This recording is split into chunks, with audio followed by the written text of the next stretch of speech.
Ladies and gentlemen, welcome back to the channel. In this video, we are going to discuss how Adam Aron and the executives at AMC make money as the stock goes higher. It's not really about selling shares that already exist, but how do they profit from a said short squeeze or the Moass or just AMC stock going higher in general. I got a lot of questions on how that actually works in the comment section of the last video, so I want to go over that, but more importantly I want to talk about AMC earnings and what kind of effect that could have on the company, because AMC earnings are confirmed to be February 28th.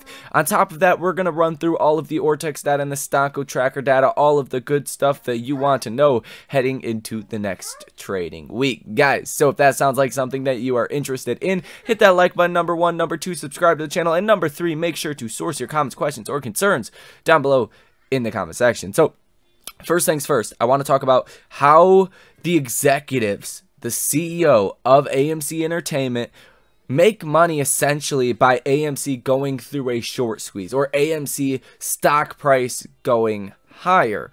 And if you look at balance sheets, if you kind of know how the internals work of a company, 9 times out of 10, the CEO of a company, even a large company, gets paid very little due to a salary, right? Last we knew, Adam Aron's salary was about $1 million a year, which is pretty small relative to Fortune 500 companies' CEOs.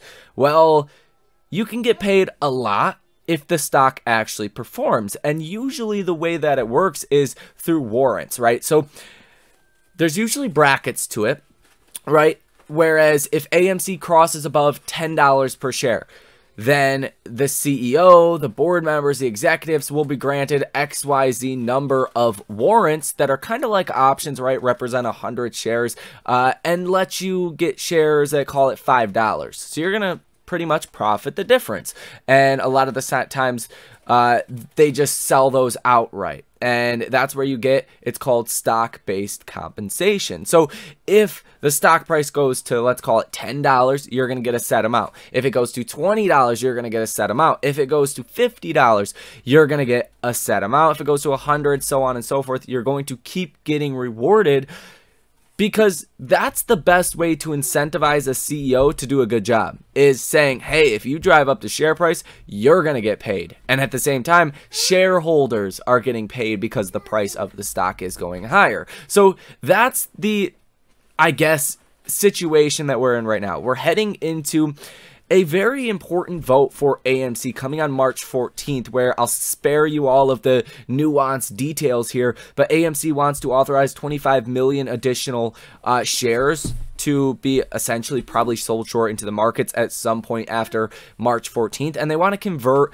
the APE units into AMC common stock to reduce a lot of their debt in that way. And ultimately, I think it's very clear that Adam Aron and the next guy, the executives on AMC's board, they want to get paid, right? Just like you, they want to make money. So I think they have every incentive possible to make AMC stock go higher, because they're going to get paid out more. And that's essentially how it works. The higher the stock goes, the more they get paid. And that's probably a reason I would go out on a limb and say that CEO Adam Aron has said, just freeze my pay for 2023, because nobody's making money in the stock right now, right? Unless you're dollar cost averaging into the lows, then hey, maybe you've done okay. But if you're not somebody that is calling those lows, if you're not somebody that watches these videos, we've called the lows almost perfectly over the past year, well, you probably haven't made that much money. Neither has the executives or Adam Aron, because that stock-based compensation not looking so good when the stock is hitting new lows. So long story short, I think there's no malicious intentions with Adam Aron or the executives on the board. Now, some people might say, hey, maybe the hedgies are paying them off, and maybe that's true. Who knows? I can't go into that too much because I have no information of that, no inclination of that. Adam Aron has consistently said that people are going to choke on it on Twitter. I would say he's not getting paid based off of that verbiage. People are not going to like if you're paying someone and they're talking like that about the hedge funds and people short on AMC. So long story short, that's how they will make money if AMC stock does go higher. A lot of it is due to stock-based compensation. So hopefully that is cleared up. Now, AMC earnings. This is going to be interesting because the biggest thing that I want to stress to you guys is 2022 was really the year of unprofitable companies getting shorted into oblivion. It didn't matter if you beat estimates on earnings. It didn't matter if you raised guidance. If that guidance raise did not involve you going from losing money to making a net profit, you got utterly destroyed. Whereas now in 2023, the market environment has shifted a little bit. Whereas something like Roku can still lose a lot of money, like almost $1 per share or possibly even more. It was a lot of money, but they raised guidance, so investors bid up the stock 20% in a day. That is a different market environment than what you've seen in 2022. And I think it could make rewarding AMC on their earnings a lot better because after all, we'll talk about it here in a minute, but AMC has beat on earnings the last 4 quarters in a row. But hey, those 4 quarters were in 2022. So it didn't matter too much. The stock ultimately sold off because of it. What we're expecting on February 28th when AMC reports earnings is an expected loss of 20 cents per share for the current quarter, representing a year-over-year change of negative 81.8%. Over the last 30 days, the Zacks consensus estimate has changed positive 3.9%. So over the last 30 days, people are actually expecting AMC to do better, and that's probably because some of the movies that have came out that have done better than expectations. Overall, it's not like we're expecting over the last 30 days at least earnings to have gotten substantially better, right? It's not like you're going into this expecting a lot, right? The expectations are still pretty muted for AMC. It says for the current fiscal quarter, the consensus earnings estimate of negative $1.30 points to a change of positive 48% from a year earlier. Over the last 30 days, the estimate has changed 1.6%, again highlighting that expectations are not really going higher by all too much. They're going higher a little bit, which I would say is a positive thing, rather than expectations going down. Overall, you're not expecting a whole lot, though. So there is that. And I do want to point this out to you guys. Like I just said, the history of AMC earnings. So this says AMC Entertainment reported revenues of $968.4 million in the last reported quarter, representing a year-over-year change of positive 26.9%. EPS of negative 20 cents for the same period, compared with negative 44 cents a year ago. Compared to the Zacks consensus estimate of $967 million, the reported revenues represent a surprise of 0.15%. The EPS surprise was 20%. So they were expecting AMC to lose a lot more money than what they did last quarter, and that was proven to be wrong. It says the company beat consensus EPS estimates in each of the trailing 4 quarters. The company topped consensus revenue estimates 2 times over this period. So bottom line, EPS has beat the last 4 quarters. The overall revenue estimates have beat 2 out of the last 4 quarters. Ultimately, EPS, I would say, is a little more important, especially in AMC's case, because that has to do with how much money you are making or losing. In the case of AMC, they are still losing money. So I do think AMC's probably set up for a really big beat here, considering you're not really expecting all too much. Even though you have seen Avatar come out and be such a successful film, and some other films in this same, period from, September through December that have also been very popular movies. I think you're set up for a massive beat in regards to AMC earnings, and given the market environment has almost completely shifted on unprofitable companies where they can still be rewarded now on earnings, unlike 2022 where if you were unprofitable, it didn't matter what you said or what you reported. If it didn't involve you going from losing money to making money, you fell 10 to 20%. No longer the case. And I think that could set AMC up very well for an upside surprise and the stock moving higher coming on earnings. Now, I do also want to point out this, because we've been talking a lot about, shorts, covering on their short positions, another rally coming, all of that.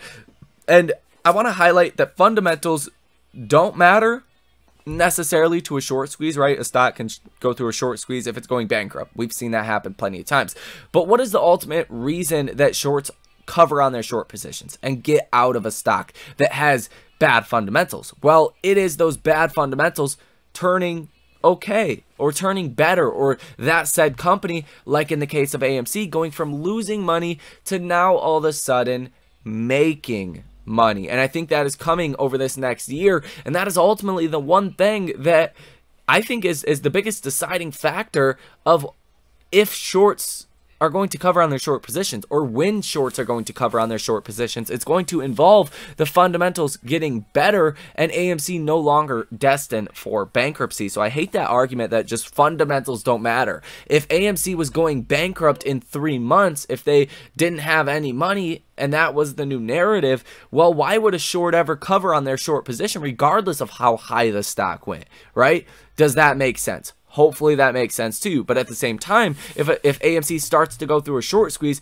and their fundamentals are actually looking like, hey, this company might make a profit here soon, we should probably cover on this short position because, hey, there's no reason to short it if they can actually make some money. I think it changes the whole dynamic of the trade, and that is why fundamentals 100% absolutely do matter for AMC. It's not going to be the deciding factor of, you know, when the Moass happens or what causes it, in my personal opinion, but it is going to be a big factor of, do shorts cover in a massive way or not? Better fundamentals lead to more shorts covering. Worse fundamentals lead to more shorts riding out any rally we get to ultimately double down on that short position or just ride that short position out in its entirety, guys. So there is that, and I think all of that is crucial information that you need to know, especially if you have been in AMC for a while now and you're waiting for the Moass. And I do think these earnings are going to be very good, and I think Adam Aron is going to have some very positive things to say about AMC, and we're going to get a positive EBITDA. We might actually get a net profit if the box office does, you know, come back to life in the way that we think it will. It's very possible by the end of this year or even mid-year, AMC can give us a net profit. Would be a game changer. Now, AMC, as far as the Ortex data, you are looking at 24.5% short interest of free float. If you guys did not see this in the last video, I highly recommend you guys watch that video as well. But we have not been at short interest levels like this since the one reading we got May 28th of 2021, where AMC short interest was 24.5%, and then subsequently by June 15th falling to 20.5%, by June 30th falling to almost 15%, and then slowly making its way back up ever since. You have not been at these levels in a very, very long time. All throughout 2022, short interest never looked like this. Heading into potentially AMC having better earnings and having a better fundamental outlook makes me pretty damn bullish. Let's just say that. Now, you have 121 million shares that are currently sold short, and AMC does remain on the threshold securities list.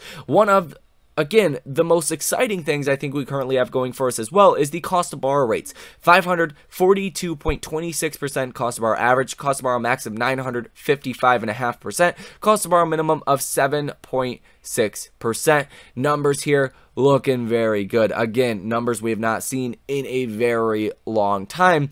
Minus the 1,000% cost of our max that we just seen like a week ago, right? Relatively speaking, these last couple of weeks have been a lot different than what you've seen in all of 2022. And if there was ever a time to bet on the Moass, I personally think it is right about now.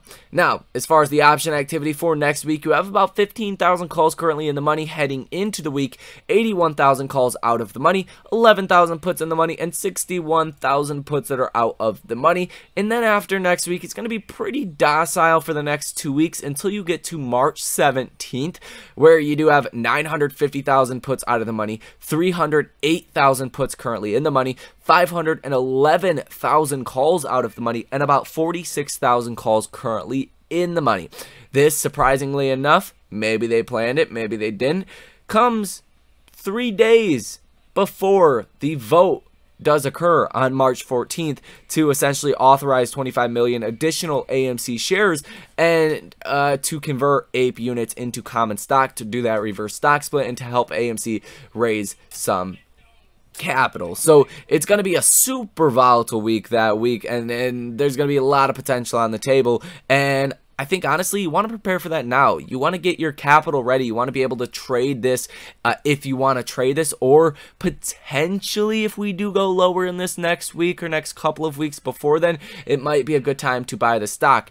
After all, it's a good reminder that, hey, this is not financial advice, but every time AMC stock has hit a 52-week low and held that low for a couple of days and then subsequently started to rally, you have rallied 50 to hundreds of percents every single time. Now, I know a lot of people dollar cost average, so on and so forth, but if you're trying to trade some of that, if you do get a downturn, a pullback in the stock, it sets up for an opportunity to play that upside move. And just one more little note to leave you guys off with. On March 14th, right, we're going to get the vote. You guys know this, right?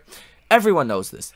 It's likely already priced into the markets. The markets are already pricing that this is going to be a yes, it's going to go through, and you have seen the pain for this. It's already been priced into the markets, so I wouldn't worry about it all too much. It's not like it's going to be a huge shocker if this does go through or it gets rejected. It's already priced in the markets. It's not new information that is being sprung on us. So hopefully that provides you a little bit more clarity on all of these different situations. If it did, and if you learned something, or if you just like the stock and you're waiting for the Moass, which should be every single one of you. If you are watching this video, hit that like button and subscribe to the channel. Source your comments, questions, or concerns down below in the comment section. Most importantly, enjoy the rest of your day and your weekends, and I will see you in the next one.